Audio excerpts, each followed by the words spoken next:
ہماری پریشانیوں کے اسباب احکام خدا اور فرمان مصطفیٰ صلی اللہ علیہ وآلہ وسلم کی نافرمانی ہے۔ پہلے مسلمان جب اللہ کریم اور نبی کریم صلی اللہ علیہ وآلہ وسلم کے احکامات کی نافرمانی کرتے تھے تو ساری رات روتے تھے کہ یا اللہ کریم ہم سے ایسا عمل سرزد کیوں ہو گیا، جسے کرنے کا حکم ہمیں نہ تھا، ہم نے وہ کیوں کیا۔ مگر آج ہم بہت خوشی سے، بہت دلیری سے ہر وہ کام کر کے فخر محسوس کرتے ہیں جس کا حکم ہمیں کرنے کا نہیں ہوتا، جیسا کہ تصویر بازی۔ نبی کریم صلی اللہ علیہ وآلہ وسلم کا واضح فرمان عالی شان سن کر بھی ہم ٹس سے مس نہیں ہوتے اور نہایت دیدہ دلیری سے اس حکم کی نافرمانی کرتے ہیں۔ تصویر بازی سے جس قدر آج تباہی ہو رہی ہے، شاید ہی کوئی اس روشن حقیقت سے بے خبر ہو، مگر افسوس آج گھروں کے گھر کا داور پوسٹروں سے سجے ہوئے ہیں۔ بچے اور بچیاں فلمی اداکاروں کی طرح مختلف پوز بنوا کر نہایت خوشی اور مسرت سے تصویر اور فلمیں بنوا رہے ہیں۔ مرنے کے بعد جن کا کلمہ پڑھ کر مسلمان ہوئے ہیں، مسلمانوں ذرا سوچو تو صحیح، انہیں کیا منہ دکھائیں گے؟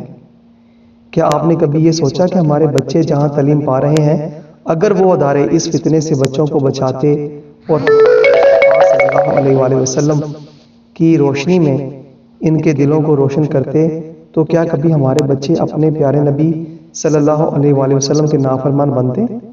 مگر افسوس آج تو اسکول و کالج میں باقاعدہ ڈرائنگ کا پیریڈ کہتے ہیں، یعنی تصویر سازی سکھائی جاتی ہے اور نت نئے انداز سے بورڈوں پر تصویریں چسپاں کی جاتی ہیں، اور وہ بھی نامحرم اور محرم کی تمیز سے آزاد ہو کر۔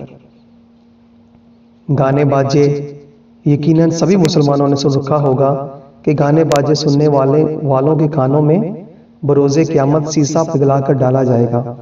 مگر افسوس، صد افسوس، اس قدر سخت عذاب سن کر بھی آج ہماری جرأت مندی اور دیدہ دلیری دیکھنے کے لائق ہے۔ انا للہ و انا الیہ راجعون کہ ہم اس عذاب کی خبر سن کر بھی ٹس سے مس نہیں ہوتے، اور تو اور اب اس دعوت عذاب کو ہم روح کی غذا سے تعبیر کرتے ہیں۔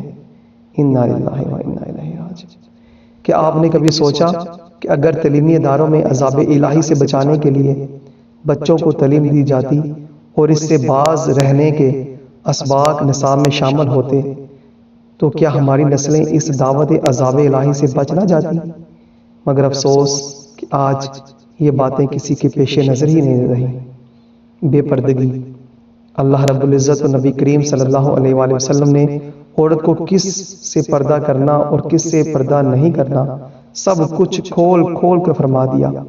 اب واضح احکامات آ جانے کے بعد بھی ہم اگر اللہ کریم اور اللہ کے پیارے محبوب صلی اللہ علیہ وآلہ وسلم کے فرمان عالی شان پر عمل نہیں کرتے تو سوچئے کہ پھر ہم کہاں کھڑے ہیں؟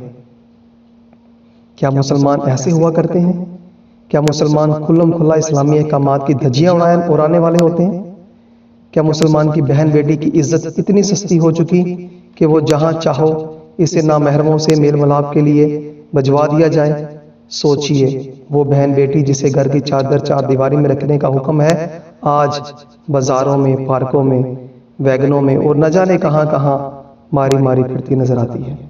سوچئے کہ اگر ہماری بہن بیٹی جہاں تعلیم پا رہی ہے، اس تعلیمی ماحول نے ہماری بیٹی کو ننگے پن سے متعارف کروایا اور اسے چادر چار دیواری سے دور رہنے کی تعلیم دی اور اپنی عصمت کو بچانے کا درس اس کو بالکل نہیں دیا، بلکہ اگر دیا ہوتا تو آج ہماری امت کی مائیں اس قدر پردے کی پابند تھیں، اور جو مائیں ان پڑھ تھیں اور شرم و حیا کا پیکر تھیں، وہ اپنے آپ کو آج بھی سر سے اگر پٹا سرک جاتا تو انہیں ایسا لگتا ہے جیسے کپڑے اتر گئے۔ مگر افسوس آج ہماری بہن بیٹی کرتی جا رہی ہے، وہ دین اسلام سے دور ہی ہوتی چلی جا رہی ہے۔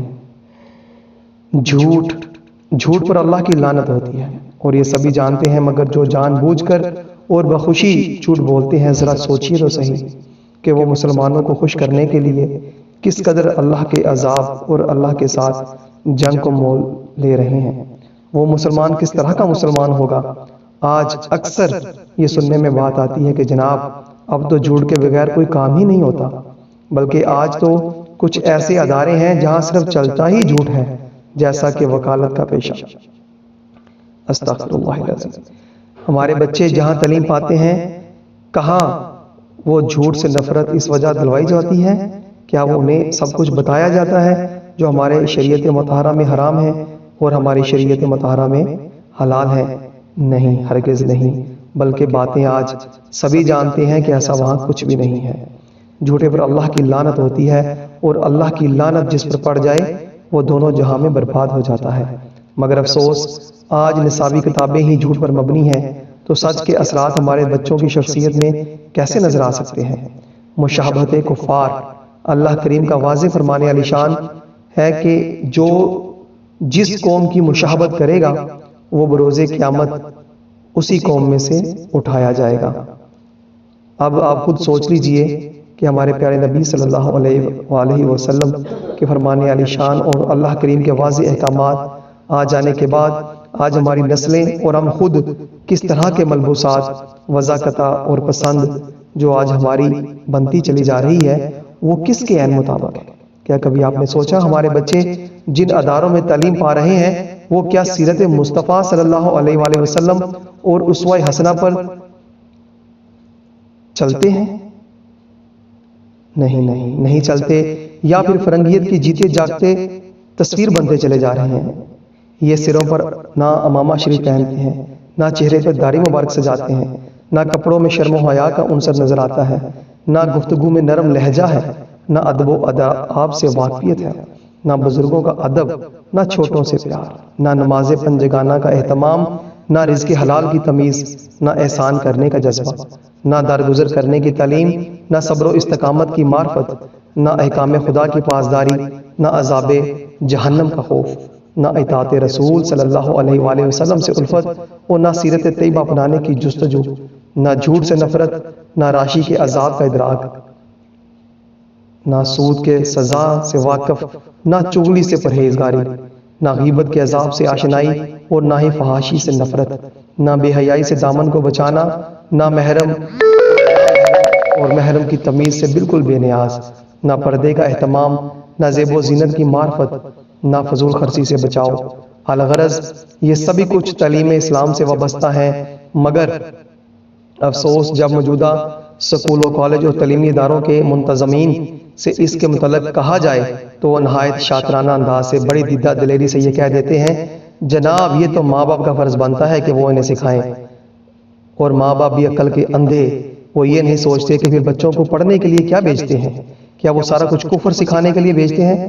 مگر کوئی یہ بات کہنے کی جرت نہیں کرتا کہ لعنتیوں کمبختوں پھر تم کس مرض کی دوا ہو؟ کیا فقط ہمارے بچوں کو تم لوگ انگریز کا ٹٹو اور غلام بنانے کے لیے یہاں پر ٹھیکہ لے رکھا ہے؟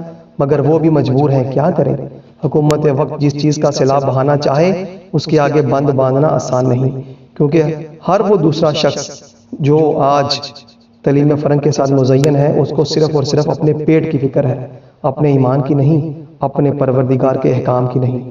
جس دن مسلمان کو اپنے ایمان کی فکر لاحق ہو گئی تو انشاءاللہ العزیز اسی دن وہ سینہ سفر ہو کے ہر طرح کے سراب کے آگے اپنے آپ کو پل باندھنے کے حوالے سے تیار ہو جائیں گے۔ انشاءاللہ تعالی وہ ہر طرح کے سراب کے آگے بند باندھنے کے لیے سینہ تان کر کھڑے ہو جائیں گے۔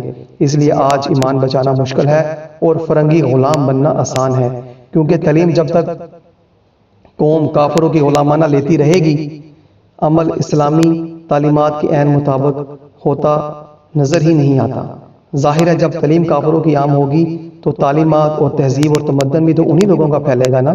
عمل محتاج علم کا ہوتا ہے، اس لیے کافر نے آج تعلیم پر گرفت کر کے اپنے مطابق عمل کروانے کی ڈور اپنے ہاتھ میں سنبھال رکھی ہے۔